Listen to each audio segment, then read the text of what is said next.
여러분 안녕하세요. 딸바보 셀아빠입니다. 제가 며칠 전에 신사임당님 채널에서 이 레버리지를 소개하는 책에 대해서 그 영상을 보고 레버리지 책, 이 책을 구매했습니다. 롭 무어라는 사람이 만든 건데 일단 이렇게 커버가 나뉘어져 있는데 사실 이건 뭐 그닥 중요한 게 아니잖아요. 이건 빼버리고 네, 레버리지.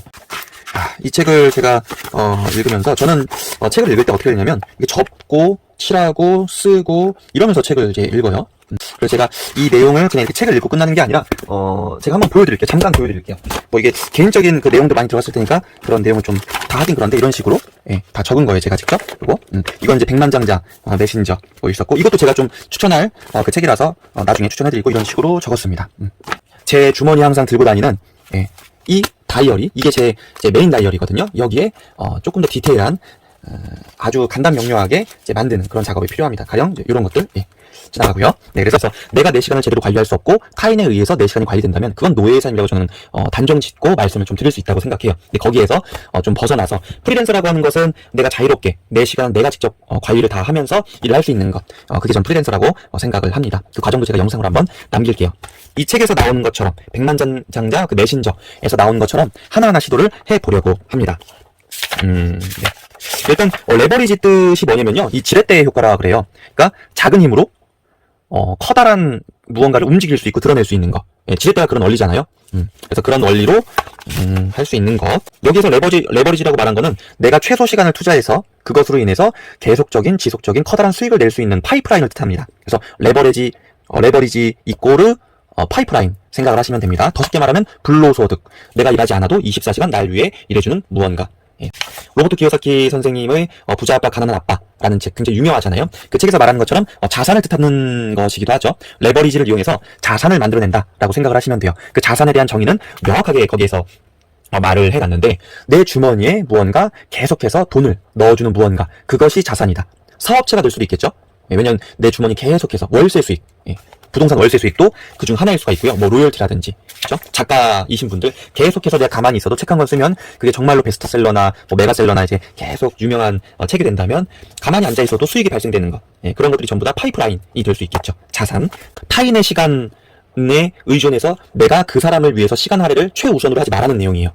하지만 일반 직장인 분들은 어쩔 수 없이 회사의 대표가 그리고 그 밑에 있는 임원들이 시키는 대로 내 시간을 투자해서 일을 해야만 합니다. 그렇죠? 굉장히 능동적인 게 아니라 수동적으로 일을 해야 되죠. 그래서 그렇게 계속해서 수동적인 삶을 살아가는 사람들은 거기에서 벗어나는 게 굉장히 시간을 오래 투입할수록 어려워져요. 저도 그렇거든요. 제가 지금 뭐 개인적인 어떤 뭐 일도 해보고 또는 이제 남 밑에서 지금도 이렇게 직장인으로 일을 하고 있는데 그 시간이 오래될수록 굉장히 어려워집니다. 그래서 여기서 나오는 거는 그 사람들을 위해서 일을 하지 말라는 거예요. 일을 하더라도 나중에 후순위로 밀고 가장 최우선으로는 나에게 도움이 되고 나에게 돈을 벌어줄 수 있는 무언가를 최우선적으로 집중해서 하려는 거예요. 그런 내용이 이제 나와 있고요. 여기 보시면 당신에게 긴급한 일을 수행하라. 이 긴급한 일은 회사 업무 일을 말하는 게 아닙니다. 자기 자신의 어떤 개인적인 일. 예를 들어서 이 영상 보고 계신 분들 중에서 내가 지금 직장인이지만 내가 지금 그냥 뭐 계약직으로 일을 하고 있는 사람인데 내 개인적인 사업을 준비하고 있다면 내 개인적인 사업 준비하는 게 최우선순위로 먼저 시간이 할당되어져서 그것을 먼저 해야 된다는 거예요. 띄엄띄엄 하는 게 아니라 한 번에 몰아서 3시간이든 4시간이든 한 번에 집중해서 그 일을 해내야 됩니다. 그 다음에 뭐 회사 업무를 보든 이제 필요한 업무를 보시면 되겠죠. 가장 먼저는 내 일을 우선적으로 하라는 것. 그래서 여기에서 또 나오는 거는 타인을 활용하는 방법. 이게 레버리지 중에 하나예요. 그래서 신사임당님 그 영상에서도 보면 이 톱니바퀴라고 표현하거든요. 레버리지 이꼬르 또 톱니바퀴. 톱니바퀴라고 하는 건 하나가 돌아가면 거기에 맞닿아져 있는 무수히 많은 톱니바퀴들이 계속해서 다 같이 돌아가잖아요. 작은 거 하나 부품이 돌아가는 걸로 인해서 마치 시계 부품처럼. 그래서 이 타인을 활용하는 방법, 어떻게 보면 굉장히 냉정할 수 있는 방법이고 자본주의 사회에서는 이건 뭐 부인할 수 없어요. 누구도 부정할 수 없거든요. 그러니까 저로 치면은 저도 지금 톱니바퀴 중에 하나인 거죠. 제가 지금 다니는 그 회사의 톱니바퀴, 하나의 부품과도 같은 거예요. 거기에서 주어진 그 부품에 대한 역할을 하고 있는 거니까. 굉장히 잔인한 말이지만 그 표현은 전 틀리지 않다고 생각을 합니다. 그래서 최소 노력의 법칙이라고 하는 것은 내가 가장 작은 어떤 투입 인풋으로 인해서 아웃풋 결과를 뽑아낼 수 있는 것, 레버리지. 그래서 보통 이제 시간을 많이 투자할수록 많은 노동의 일을 하면 할수록 그거에 대한 대가를 받는 게 어떻게 보면 이것과는 상반되는 이야기죠. 시간과 돈은 반비례한다. 근데 일반 노동자들, 저도 그렇고 일반 그냥 월급쟁이들은 이것과는 다른 삶을 지금 살고 있죠. 시간과 돈은 비례한다잖아요. 그쵸? 예를 들어서 제가 직장 생활 끝나고 부업으로 저녁에 아르바이트를 더 뛴다? 그럼 시간을 더 투자했기 때문에 그것은 이제 비례한다고 보는 거죠. 반비례가 아니라 그렇게 이제 생각을 할 수 있고요. 다만 시간이라고 하는 것은 이 책에서 설명하는 게 세 가지가 있어요. 그 신사임당님 채널 그 소개 채널에서도 보시면 그걸 강조하는데 낭비된 시간이 있고요. 첫 번째, 두 번째가 소비된 시간, 세 번째가 투자한 시간, 투자 시간이라고 하죠. 낭비한 시간은 내가 유튜브를 보거나 내가 그냥 멍 때리면서 영화를 보거나 아무 의미 없는 그냥 뭐 예능 프로그램 하나를 그냥 본다든지, 그게 내 인생에 뭐 어떤 큰 도움이 되지 않는 건데 그냥 킬링 타임이라고 보통 표현을 하잖아요. 시간 때우기. 이게 되게 시간 때우기라고 하는 이 단어가 굉장히 안 좋은 거거든요. 시간을 왜 때워요? 그 귀한 시간을 때운다는 표현은 전 옳지 않다고 생각합니다. 그래서 그냥 그렇게 버리는 시간, 나에게 크게 의미 없는 시간, 그래서 낭비되는 시간이 있고요. 소비되는 시간은 지금 저와 같은 직장인이 직장 생활에서 수동적으로 일하는 그런 시간이 소비되는 시간이에요. 왜냐면 나에게, 내 자신에게 가장 중요한 일이 아닌데 하는 거잖아요. 가령 예를 들어서 백화점 직원이 손님 응대를 해요. 손님에게 욕을 먹고 손님이 뭐 이렇게 요구하는 것들을 들어주는 업무, 그게 과연 그 사람, 그 직원에게 얼마나 중요한 일일까요? 왜냐면 그 일은 단순히 백화점에서 필요한 업무기 때문에 직원을 고용해서 그 직원이 하는 거지만, 그 직원의 인생으로 봤을 때에는 그냥 그 고객들을 응대를 하는 게 그 사람에게 얼마나 중요한 일일까요? 가만히 생각해 보면은 그냥 시간이 지나도 특별히 그 사람에게, 그 직원에게 남는 게 없어요. 네, 그렇기 때문에 저도 마찬가지고요. 저도 지금 하는 업무가 단순히 뭐 고객을 상담하고 고객의 어떤 업무 처리를 해주고 회사의 업무 처리를 해준다? 그게 뭐 저에게 뭐 그렇게 중요한 일이겠습니까? 회사의 중요한 일이면 중요한 일이지 나에게 중요한 일은 아니죠. 네, 그렇기 때문에 소비한 시간이 되는 거예요. 단순히 시간과 노동, 이것을 맞바꾸는 개념인 거죠. 교환한다는 개념. 그래서 반드시 처음에는 필요할 수 있겠지만 돈이 없기 때문에 어떻게든 처음에는 누구 밑에 들어가서 일을 하고 배우고 그것을 통해서 뭐 사업을 일으킨다든지, 처음에는 이 소비된 시간이 필요할 수 있겠지만 만약에 그런 명확한 목표를 가지고 한 사람에게는 나중에 그 소비된 시간이 자동적으로 투자된 시간으로 바뀔 수 있다는 거예요. 그런 사고방식을 갖고 있는 사람에 한해서 말씀드리는 거예요. 단순히 내가 여기에서 10년, 20년, 30년 명예퇴직을 하겠다라고 생각되는 사람들, 그런 분들에게는 해당 사항이 아닙니다. 마지막으로 투자된 시간이라고 하는 게 뭐냐면 내가 어떤 사업을 준비를 하는 거예요. 가령 스마트 스토어, 신사임당님이 그 스마트 스토어로 굉장히 유명하신 분이잖아요. 교육도 하고 클래스 101 클래스인가 거기에서도 영상, 유료 영상, 강의 영상도 판매를 하고 계시고, 그래서 그 스마트 스토어를 만드는 거예요. 직장 생활을 하면서 또는 프리랜서 일을 하면서 그걸 만들어서 차근차근 만들어서 교육을 받는 거예요. 내가 지식이 없으니까 전문가의 그런 유료 강의를 보고서 지식을 습득해서 그대로 스마트 스토어를 세팅해 놓고 이제 판매를 하는 거죠. 처음에 자본이 없다면 무자본으로 할 수 있는 그런 방법들도 있는 걸로 저는 알고 있어요. 저는 스마트 스토어에 대해서 잘 모릅니다. 다만 그렇게 할 수 있는 방법이 있다는 거는 알고 있어요. 아웃소싱 개념으로 할 수 있다는 거 정도만 알고 있습니다. 여튼 그렇게 스마트 스토어를 만드는데 예를 들어서 6개월의 기간이 걸렸어요. 6개월 동안 수익은 전혀 나지 않았어요. 근데 그건 투자된 시간인 거죠. 왜냐면 단순히 거기에서 끝나는 게 아니니까 7개월째부터 본격적으로 이제 그것을 오픈해서 온라인 마켓을 열어서 이제 천천히 판매 수익이 나는 거예요. 그러다 보면 몇 개월 뒤에 내가 정말로 그걸 꾸준히 잘할 수 있고 시스템을 잘 만들고 그거에 대한 스킬과 노하우가 생겨서 1년 정도 뒤에 보니까 매달 한 뭐 200에서 500만원 또는 뭐 1000만원, 월 1000만원 정도의 순수익이 났다고 친다면 그 사람은 그냥 가만히 앉아있거나 쉬는 시간에, 잠을 자는 시간에도 누군가 소비자는 그 스마트 스토어에 들어와서 제품을 필요로 하는 사람이 있다면 구매를 하겠죠. 이거는 결국 그 사람이 낭비된 시간도 아니고 소비된 시간도 아니고 투자된 시간에 그러니까 투자한 시간으로 분류할 수 있겠죠. 이런 내용이 나오죠. 만일 당신이 레버리지를 지배한다면 다른 사람의 시간, 자원, 지식, 인맥을 이용해 돈을 벌고 당신의 시간을 보존하여 계획과 목표, 꿈을 넘어서는 부자가 될 수 있다. 결국 이 레버리지라는 것에 필수적으로 들어가는 게 뭐냐면요, 바로 사람이에요. 또는 어떤 사람을 대신할 수 있는 시스템이라든지, 뭐 자동화 시스템이 있잖아요. 온라인 상에서는 여러 가지. 뭐 스마트 스토어도 그중 하나겠죠. 오프라인에 매장을 차려서 직원을 상주하게 24시간 상주하게 하면서 장사를 하지 않아도 온라인상에서 자동적으로 구매를 할 수 있는 시스템이 갖춰져 있잖아요. 그래서 사람 또는 사람을 대신할 수 있는 시스템, 그걸로 인해서 결국은 레버리지라는 것을 활용해서 내가 부자가 될 수 있다. 그런 내용이 있고요. 그리고 이거 제가 찾아봐야 되는데 이것도 되게 중요하고요. 무엇을 계속하고 무엇을 포기할지, 선택과 집중에 대한 얘기인데 전 이것도 굉장히 중요한 거라고 생각을 합니다. 누군가 나에게 뭐 부탁이나 또는 같이 식사를 하자고 한다거나 그랬을 때 내가 지금 당장 내 할 일을 위해서 거절할 줄 알아야 된다는 거예요. 싫다고 말할 줄 알아야 되고 거절할 줄 알아야 된다는 거. 그렇죠? 그 사람들이 예를 들어서 나를 안 좋게 보고 안 좋게 생각을 한다고 해도 나에게 필요한 것이라고 하면 해야죠. 예, 왜냐면 내가 그 사람들을 위해서 살아주는 사람이 아니라 나는 나를 위해서 살아가는 사람이기 때문에 나를 최우선으로 해야 된다는 겁니다. 그 사람이 최우선이 될 수 있는 게 아니죠.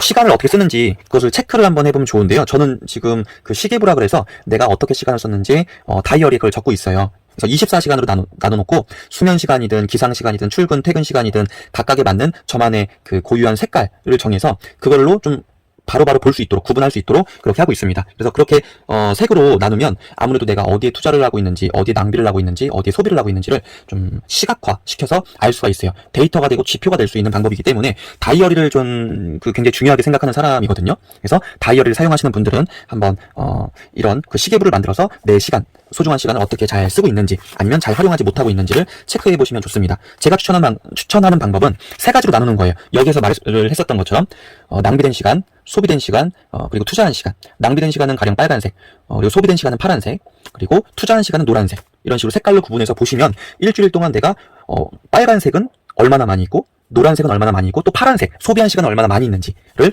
보고 그거에 따라서 조금 더 개선하고 내 시간표를 리뉴얼할 수 있겠죠. 나를 위해서 노란색, 투자한 시간을 더 많이 늘리도록 노력을 하겠죠. 그런 거를 보면서. 예. 그래서 할 수가 있고 여기에서는 지금 이 가치를 통해서 나의 최우선 가치를 정하라고 이렇게 나와요. 그래서 가치는 삶에서 가장 중요한 건데 제가 굉장히 간단 명료하게 말씀을 먼저 드리면 여러분이고 저고 어쨌든 이 세상에 태어났고 살아가면서 돈을 싫어하는 사람은 없을 거라고 저는 생각을 해요. 이 영상을 찾아서 보신 분들 중에서는 돈 싫어하시는 분은 한 분도 없을 거라고 생각하거든요. 그만큼 중요한 게 돈이고 돈의 노예가 되라는 건 아니죠. 돈을 지배할 수 있고 돈을 친구로 만들 수 있는 그런 방법을 찾으라고 설명을 하는 것처럼 저도 인생에 있어서 이 돈이 굉장히 중요하다고 생각을 합니다. 그 이유는 이 돈을 제대로 관리할 수 있는 사업가나 CEO 이런 사업체를 소유한 사람이나 어떤 부동산 수익을 안정적으로 월 1,000만 원, 월 2,000만 원, 몇 천만 원씩 순이익을 뽑아내는 그런 사람들은 인생을 굉장히 자유롭게 살 수 있어요. 저는 지금 그런 상태가 아닌데 제가 가령 몇 달 전에 한 3개월 전인가 아마 그럴 거예요. 월급을 2,000만 원 통장에 찍힌 금액이 2,000만 원이 조금 넘었어요. 그러니까 600만 원이 넘는 600만 원 넘었었던 걸로 기억을 하거든요. 600만 원이 넘는 그 4대 보험 그 원천 징수 금액 그 금액이 떼이고 나서 통장에 찍힌 순수 금액, 순이익이죠 한마디로 그게 2천만 원 조금 넘는 수준이었거든요. 일반 직장인들이 2천만 원이라고 하는 금액 굉장히 크게 생각할 수 있잖아요. 어떤 직장인들은 1년 동안 내가 정말로 뼈빠지게 저축을 해야지만 겨우겨우 모을 수 있는 돈일 수도 있어요. 그런데 그거는 파이프라인 레버리지를 통해서 얻은 수익이라고는 말을 할 수 없는 거예요. 왜냐면 그냥 직장 생활을 통해서 거기에서만 의존해서 벌어들인 수입이기 때문에 그래요. 저는 다행히 그것을 깨닫고 있기 때문에 이제 그것을 저만의 파이프라인으로 옮겨가야죠. 예, 계속 이렇게 가다가는 저는 일반 직장인으로밖에 살아갈 수 없어요. 예, 의존적인 삶을 살아갈 수밖에 없거든요. 그런 삶은 저는 그렇게 살고 싶진 않습니다. 진짜로. 아마 여러분들도 그러시겠죠.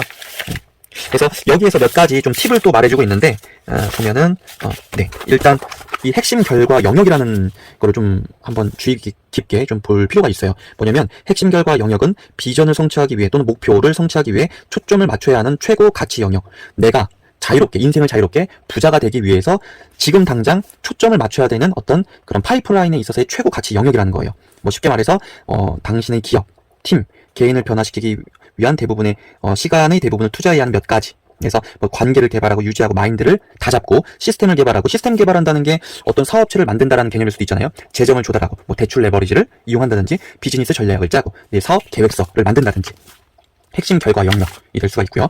그리고 두 번째로는 소득 창출 업무가 있어요. 이거는 핵심 결과 영역.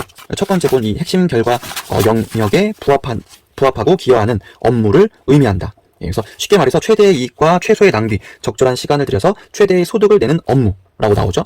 결국은 레버리지죠. 여기서 설명하는. 그리고 핵심 성과 지표. 이거는 데이터를 뜻해요. 내가 지금 어떤 사업을 했는데 어떻게 지금 잘 해나가고 있는지 성과 분석표 같은 것도 핵심 성과 지표에 들어갈 수가 있겠죠. 그래서 레버리지를 최적화하는 지표, 잘못되고 있는 일을 실시간으로 점검해주는 중요한 기준이 되는 데이터이다. 매뉴얼 같은 거라고 보시면 됩니다. 그래서 이런 것들을 잘 생각해서 내가 지금 당장 해야 하는 거, 선택과 집중을 통해서 내가 지금 업무는 무엇을 하고 있는데 어차피 난 이 업무를 평생 할 게 아니고 수동적인 직장생활의 업무이기 때문에 최대한 이것을 적게 할 수 있는 방법을 강구하고 내 사업을 위해서 시간을 과감히 투자한다든지 그런 과단성이 필요하겠죠. 그래서 또 말씀드리고 싶은 거, 이 책의 전반적인 내용 중에 이 위임이라는 말이 굉장히 많이 나와요. 어쨌든 위임한다는 거는 내 시간을 최대한 아끼는 방법, 내가 정말로 중요하게 생각하는 것을 하되 나머지 일들, 자잘한 업무들 또는 중요할 수는 있겠지만 내가 지금 가장 중요하게 생각하는 업무, 내가 반드시 해야 되는 업무 이외의 그런 그 나중에 해야 될 것들, 그런 것들은 노력을 위임해야 된다. 이렇게 하면 결국은 내 시간을 더 아낄 수 있고, 그래서 필요한 톱니바퀴를 이제 사용하는 거죠. 어떻게 보면 이제 직원도 톱니바퀴라고 설명을 할 수 있는 거니까. 예. 굉장히 잔인한 말입니다. 근데 뭐 어쩔 수 없어요. 예. 맞는 말이니까. 왜냐면 저도 회사의 톱니바퀴 역할을 지금 현재 하고 있는 직장인으로서 굉장히 냉혹하고 냉정한 말이지만 그거를 받아들일 줄 알아야 됩니다. 그래야 변화를 할 수 있습니다. 예. 그리고 레버리지 이 책에서도 이 8대2 법칙, 그러니까 파레토 법칙이라고 하거든요. 저는 고객의 20%가 수익의 80%를 창출한다는 그런 논리예요. 여기 보시면은 1906년 이탈리아의 경제학자 빌프레도 파레토 이름이네요. 그쵸? 파레토가 이탈리아 국민의 약 20%가 부의 80%를 소유하고 있다는 사실을 발견했다. 그래서 부의 불평등한 분배를 나타내는 80대 20 법칙을 만들어냈다. 어떤 건지 딱 감이 오시죠? 예. 우리나라만 보더라도요. 강남을 한번 생각을 해보세요. 강남이 아니더라도 그냥 우리가 도로에 나가면 그냥 우리 눈에 보이는 모든 것들이 뭐죠? 건물들이에요. 그럼 그 각각의 건물들마다 건물주가 존재할 거예요. 작은 건물은 몇십억이면 되겠지만 강남에 있는 조금 커다란 빌딩들 보시면은 그런 건 몇십억 수준이 아니잖아요. 몇백억, 뭐 몇천억 수준의 건물들인데 그 건물주 한 명 한 명이 일반 직장인의 그 월급과 비교했을 때 과연 몇백 명, 몇천 명과 맞먹는 수익을 매달 내고 있을지 한번 생각해 보시면 그 건물주 한 명이 얼마나 많은 부를 갖고 있는지 짐작이 되실 것 같아요. 그런 것처럼 정말 20%, 저는 이거 20%가 아닌 것 같아요. 제가 봤을 때는 훨씬 더 소수의 사람이 가령 뭐 5%면 5%, 우리나라의 5%의 그 인구가 나머지 95%보다 훨씬 더 많은 수익을 내고 있다. 뭐 그렇게 판단을 하셔도 되잖아요. 그렇죠? 이걸 이제 영역전이라 그래서 활용할 줄 알아야 돼요. 가령 예를 들어서 내가 지금 상담하고 있고 내가 지금 계약을 하려고 하는 고객 또는 관리하고 있는 고객이 100이라고 치면은 그 중에서 내 시간을 갉아먹고 내 시간을 정말로 많이 할애하게 되는 80% 정도의 별로 도움이 안 되는 고객이 있다고 치자고요. 그리고 실질적으로 내 수익, 내 월급과 직결되고 내 수익과 직결되는 정말로 중요한 사람들은 고작 20%밖에 안 된다고 치자고요. 그래서 이 20%의 고객이 내 월급의 거의 뭐 80%, 90%를 차지한다. 여러분 어떻게 하시겠어요? 이런 경우라면? 저라면은 뭐 생각할 필요가 없겠죠. 80%의 고객을 과감히 버린다는 거예요. 그리고 나에게 실질적으로 돈을 벌게 해주면서 시간을 아껴줄 수 있는 이 20%의 고객에 집중하는 거예요. 그럼 결국에는 나머지 80%에 대한 그 시간, 굉장히 커다란 시간이 남잖아요. 이걸 가지고 내 사업을 만든다든지 또는 더 유용한 무언가를 한다든지 독서를 하고 운동을 한다든지, 예. 그럼 결국엔 나에게 더 도움되는 거잖아요. 예. 그래서 그런 방법과 그런 논점으로 좀 해석할 수도 있다는 거예요. 파레토 법칙. 그리고 복리의 법칙에 대해서도 나오는데 이거는 뭐 그냥 지나갈게요. 왜냐면 너무 식상한 얘기이기 때문에 얘기를 할 필요가 없어요. 누구나 다 알고 있잖아요. 복리의 법칙은. 그쵸? 레버리지 효과가 복리의 법칙이라고 그냥 생각을 해도 되는 거니까 별로 중요하지 않다고 생각합니다. 중요하지만 지나간다는 얘기예요. 그리고 이게 정말 중요한 건데 아까 제가 말씀드렸던 한 가지의 일을 정말 선택과 집중이라는 건 지속성을 뜻하는 거잖아요. 내가 스마트 스토어를 만들었는데 그것을 한 6개월 동안 지속해가지고 꾸준히 그 시스템을 만들어냈어요. 그런데 7개월째 8개월째 돼가지고 사업을 했는데 뭐 수익이 안 나는 거예요. 그래서 그냥 이건 안 되겠구나 싶어서 거기에서 그냥 끝내버리고 포기를 하는 거. 그러면 이거에 대한 해당 사항이 없는 거죠. 장기적인 관점으로 보면 모든 일은 뿌리를 내릴 때까지 어느 정도 시간을 투자해야 된다. 근데 결과물이 나오기 전에, 피드백을 받기 전에 아웃풋이라는 결과물을 얻어낼 수 있는 그 시기가 조금 더 가면 한 뭐 6개월 정도를 더 끝까지 버티면은 그때부터 차근차근 올라갈 수 있을 수 있는 건데도 불구하고 그냥 지금 당장 결과가 없다는 것으로 인해서 포기를 한다는 거죠. 예. 뭐 하나 예를 들게요. 신사임당님 채널에서 그 분께서 말씀하셨던 내용인 건데 아르바이트 하는 학생이 있다고 치고 신사임당님이 처음에 어떤 뭐 무직의 상태에서 스마트 스토어를 만들기 위해서 이렇게 차근차근 준비를 해서 만들어서 한 달 수익이 10만 원이라고 칠게요. 10만 원. 근데 그 친구 하는 아르바이트생은 한 달에 100만 원을 벌어요. 아르바이트로. 그럼 이제 그 친구가 말을 하겠죠. 야, 너는 이렇게 쉬지도 않고 열심히 하는데 한 달에 10만 원밖에 못 벌었어. 결국에는 네 생활비나 이런 걸 다 그냥 제한다고 하면은 마이너스 몇십만 원, 뭐 마이너스 100 몇십만 원이 날 수 있는 건데 너무 비효율적인 게 아니지 않냐. 그냥 아르바이트라도 해서 수익을 내라. 라고 말을 할 수 있겠죠. 당장의 결과물은 10만 원, 100만 원이니까. 근데 계속해서 시간이 흘러서 1년 뒤에 보니까 이 신사임당님이 스마트 스토어를 통해서 월 1,000만 원 이상의 순이익을 냈고 아르바이트생은 1년 뒤에도 똑같이 월 100만 원의 아르바이트 급여를 받고 있어요. 시급을. 어떠세요? 이 얘기만 딱 놓고 들었을 때 과연 그 아르바이트 하는 학생의 말이 맞는 건가요? 맞는 게 아니잖아요. 그렇죠? 모든 일은 뿌리를 내릴 때까지 어느 정도 시간을 투자해야 된다. 스마트 스토어라는 걸 누군가가 목표를 잡고 했다면 끝까지 해보셔야죠. 끝까지 해보고 나서 안 되면 그때 포기를 해야죠. 그렇죠? 그래서 어떤 제대로 된 결과를 얻기 전에는 포기하지 말라는 거예요. 예. 그리고 또 하나 유의할 점은 그것을 하기 위해서 일정한 시간 간격을 두셔야 돼요. 예를 들어서 1시간 하다가 또는 30분 하다가 끝내고 또 뭐 두세 시간 지났다가 30분 깨짝하다가 끝내고 이러면 모든 그 고도의 몰입을 요하는 단계에 있어서는 깨짝깨짝해서는 그 몰입 단계가 들어갈 수가 없거든요. 결국 예열을 하는 시간이 필요해요. 거기에 이제 빠져드는 시간이 필요한데 그게 3시간, 4시간 정도 몰아서 하게 되면은 어느 정도 몰입을 할 수가 있다는 거예요. 제가 이 책을 사자마자 제가 가든파이브 거기 교보문고에서 구매를 했거든요. 거기 아래 내려오면 카페가 바로 있어요. 저는 이제 마음이 급해서 마음이 좀 이렇게 급하다 보니까 거기는 바로 들어가서 앉아서 이걸 다 읽었어요. 한 번에. 예, 다 읽고 집에 와서 또 한 번 더 읽은 거예요. 처음에 지금 이 검정색 펜으로 먼저 쭉 읽어가면서 중요한 부분 체크하고 두 번째로 형광펜으로 체크하고 세 번째로 한 번 더 정리를 하면서 또 본 거예요. 결국 저는 3번 본 거거든요. 예. 근데 중요한 점은 제가 그 책을 한 3시간 정도를 투자해서 한 번에 다 읽었어요, 이 책을. 제가 읽는 속도가 빠르지가 않거든요. 그럼에도 불구하고 3시간 동안 앉아서 이것만 집중하고 핸드폰이나 이런 거 소음, 뭐 울리는 거 알람 전부 무음 처리해놨어요. 그럼 울리지도 않고 카톡 알람이 있어도 울리지 않겠죠? 그럼 방해되는 게 없는 상태에서 저는 이거를 읽은 거죠. 한 번에. 처음부터 끝까지. 그리고 나서 정리해서 저만의 본계적까지 만들었고요. 저는 여기서 한 번 더 최종적으로 제 작은 52절 다이어리에 한 페이지에 정리해가지고 철을 해놓을 겁니다. 그래서 중요한 건 한 번에 몰아서 하셔야 돼요. 예, 시간을 합쳐서 쪼개지 말고 그게 중요합니다. 몰입을 하시는 그런 경험이 있으신 분들은 이 말이 얼마나 중요한지 알 수 있을 것 같아요. 체험하신 분들은. 네. 그래서 더 많은 시간을 보존하고 원하는 시간에 좋아하는 일을 할 수 있게 될 것이다.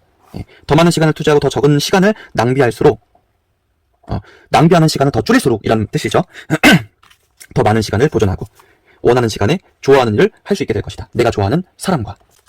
그래서 이 책을 제가 읽으면서 정말 너무 기분이 좋았어요. 왜냐면 제가 정말로 원하는 내용에 대한 글로 빼곡하게 되어져 있는 책이기 때문에 그래요. 제가 설명했었던 낭비된 시간, 소비된 시간, 투자된 시간, 쓸데없는 일에 까먹는 시간이 낭비된 시간, 소비된 시간은 경제적인 측면이나 정서적인 측면에서 지속적인 이익을 창출하지는 못하는 시간, 시급으로 일해서 뭐 월급을 받는 그런 일, 기계적인 업무. 일반 직장인들이 솔직히 다 기계적인 수동적 업무를 하고 있잖아요. 예, 그렇죠? 부정하기 힘들죠. 그렇죠? 시간과 돈을 교환하는 거, 맞바꾸는 거죠. 예. 부정하지 않겠습니다. 저도 지금 그러고 있었으니까 앞으로 그 시간을 줄여 나가야죠. 예. 그리고 항상 당신의 시간을 평가하고 모니터링하라. 제가 시계부를 다이어리에다가 시각화한 거랬죠. 그게 어떻게 보면 이제 모니터링하는 거잖아요. 평가하는 거, 나를. 당신이 사랑하는 일, 미래를 추구하는 일, 돈을 벌어다주는 일을 할 시간을 더 많이 확보하라. 일감을 기여하고 자유를 얻어라. 어떻게 보면 이 책의 핵심 내용은 자유를 얻으라는 거예요. 예. 직장인의 노예 생활에서 자유를 얻을 수 있는 그런 내 자산을 갖고 있는 사람이 되라는 거예요. 저도 이 영상을 보는 여러분도. 여기 보시면은 레버리지 일지라고 나오죠. 당신은 효율적인 분배를 위해서 레버리지 일지를 작성해야 된다. 제가 추천드리고 싶은 좀 방법이 있어요. 지금 이 영상 보고 계신 분, 다이어리를 아직 활용하고 계신 분이 아니시라면요. 저는 반드시 다이어리를 사용했으면 좋겠어요. 다이어리를 통해서 레버리지 일지, 내가 어떤 사업을 하기로 마음을 먹었고, 어떤 파이프라인을 만들 수 있는 지금의 환경이 어떤데 내가 내 시간을 활용해서 어떻게 나만의 파이프라인을 언제까지 만들 수 있는지 계획을 잡고 시각화해서 그것을 토대로 내가 실행할 수 있는 것, 그리고 평가하는 것까지도 시스템, 이 시스템을 다이어리로 활용할 수가 있거든요. 저는 지금 아직 많이 미흡할지라도 그렇게 하고 있습니다. 네. 그리고 다이어리를 사용하기 전보다 다이어리를 사용하는 게 얼마나 내 인생에 도움이 되고 있는지도 저는 알고 있어요. 네. 그렇기 때문에 다이어리 사용 안 하시는 분은 정말 다이어리 꼭 일단은 달력에다가 일정 체크하는 것부터 편하게 시작을 해보셔도 좋을 것 같아요. 부담 갖지 마시고 다이어리 꼭 사용하시길 강력하게 추천드립니다. 그리고 이렇게 직장인이시면서 내가 나만의 사업을 할 거고 또는 나만의 파이프라인을 내가 직장 생활을 하면서도 그래도 뭐 공식적이든 그게 비공식적이든 나를 위해서 내가 꾸준히 만들어서 내가 그렇게 좀 하려고 목표를 잡았다라고 하시면요. 이런 거 두려워하지 마시라는 거예요. 기꺼이 욕먹어라. 예. 예를 들어서 뭐 이런 거 있잖아요. 내가 지금 뭐 동료한테, 직장 동료한테 나 지금 뭐 이런 좀 사업을 이제 나가서 직장 생활은 좀 접고 천천히 준비해서 한 1년 후에는 내가 이렇게 만들어서 뭐 카페를 하나 차릴 거야 라고 했는데 직장 동료가 이렇게 말하는 거예요. 야, 네가 무슨 카페를 차리냐? 요새 카페를 하면 다 망한다더라. 야, 얼마나 많은 카페가 하루에 문을 닫는지 아느냐? 이렇게 부정적인 얘기를 하는 거예요. 내가 주식을 하겠다라고 하면 야, 주식을 누가 지금 요새 하냐? 이런 불경기에. 부동산을 한다고 하면 부동산 지금 하는 게 얼마나 안 좋은지 너 모르냐? 뉴스 안 봤냐? 라는 식으로 부정적으로 말하는 거예요. 근데 여기에서 보면요. 그렇게 부정적으로 말하는 사람은 크게 몇 가지 부류를 나눌 수가 있는데요. 그 중에 한 부류가 뭐냐면요. 그렇게 말하는 사람이 있죠. 예, 그 사람이 내가 뭔가 하려고 했는데 내가 더 지금보다 잘나게 되고 더 나은 사람이 될 수 있을 거라는 불안감 때문에 끌어내리려고 그렇게 은연중에 말을 하는 사람이 굉장히 많이 있어요. 제가 사회에 나와서 정말로 뼈저리게 느낀 것 중에 하나는요, 사람들이 얼마나 큰 시기심과 질투심을 갖고 있는지 정말 뼈저리게 느꼈거든요. 영업을 하면서 제가 영업소에서 1등을 하고 실적 탑을 달성하고 그 전국에서도 어떤 프로모션이 있을 때 1위를 하고 이런 실적이 있었는데, 그럴 때마다 엄청난 시기와 질투가 있었어요. 예, 제가 알게 또는 모르게. 그래서 뒷담화도 하는 사람들 굉장히 많이 봤었고, 와, 제가 그때 정말 뼈저리게 느꼈어요. 그리고 지금도 일을 하고 있고 예전에도 다른 영업도 해봤지만, 그렇게 내가 잘 되려고 하면은 어떻게든 내가 잘 되는 거를 끌어내리려고 하는 아주 고약한 심보를 겉으로 드러내는 사람들이 굉장히 많다는 걸 제가 경험을 통해서 깨달았고 알고 있습니다. 그러니까 여러분 주위에 여러분이 무언가 하려고 하는데 계속해서 안 된다고 말하는 사람들 있잖아요. 그런 사람들 말은 절대 듣지 마세요.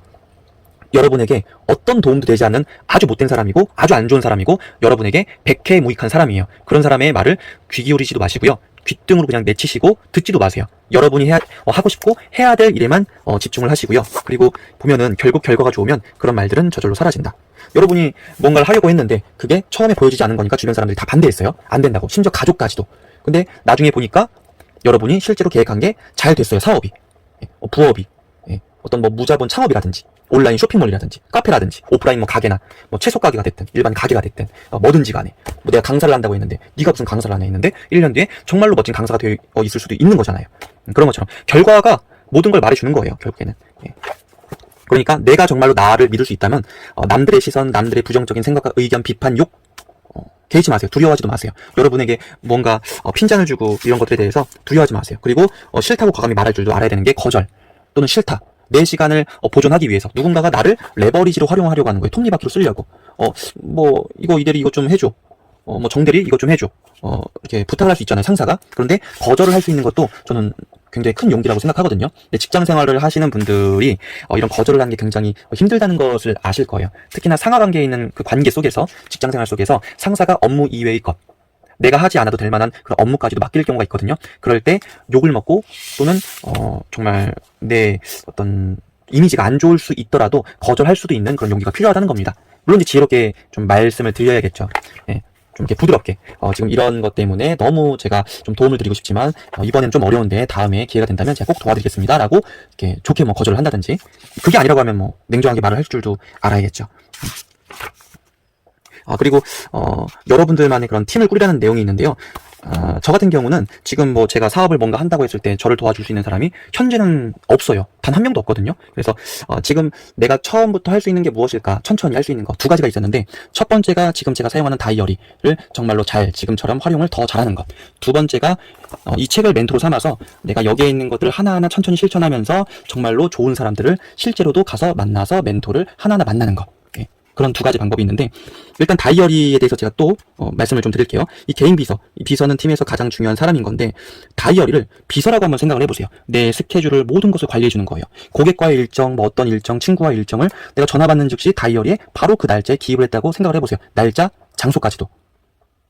2달 뒤에 또는 한 달 뒤에 내가 무심코 다이어리를 매일 여니까 봤는데 보니까 3일 뒤에 누구와 이번 주에 누구와 미팅이 있어요. 이름도 기억이 안 나는 사람인 건데 메모가 되어져 있고 연락처가 있고 장소가 있고 어떤 내용인지까지 적혀져 있다고 생각을 해보세요. 그러면 내가 전혀 인지를 못했지만 그 당시에 내가 즉각적인 메모를 통해서 약속을 까먹지 않게 되는 거죠. 그럼 한 번 더 전화를 해서 고객님 이 시간에 약속을 하셨는데 그 시간에 변동사항은 없으신 거죠? 라고 내가 먼저 물어본다면 그 고객도 3개월 전에 약속을 잡았었던 건데 2달 전에 약속을 잡았었던 건데 기억을 정확히 하고 있는 그 영업사원 또는 그 직원, 그 친구에 대해서 어떻게 생각을 하시겠어요?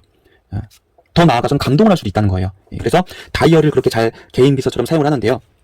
속지 양식이 있잖아요. 각각의 양식, 어떤 데일리, 하루치 양식이 있고 일주일치 양식이 있고, 가령 예를 들자면 3P 바인더가 있는데 이렇게 이런 속지가 있고, 또는 이거는 주간 계획표인데 이런 양식들 보시면은 한눈에 보는 1년치 메모할 수 있는 양식이 있고, 보시면 이런 것들이 다 양식이거든요. 투두 노트, 내가 해야 될 것들 적는다든지, 이런 양식 하나하나가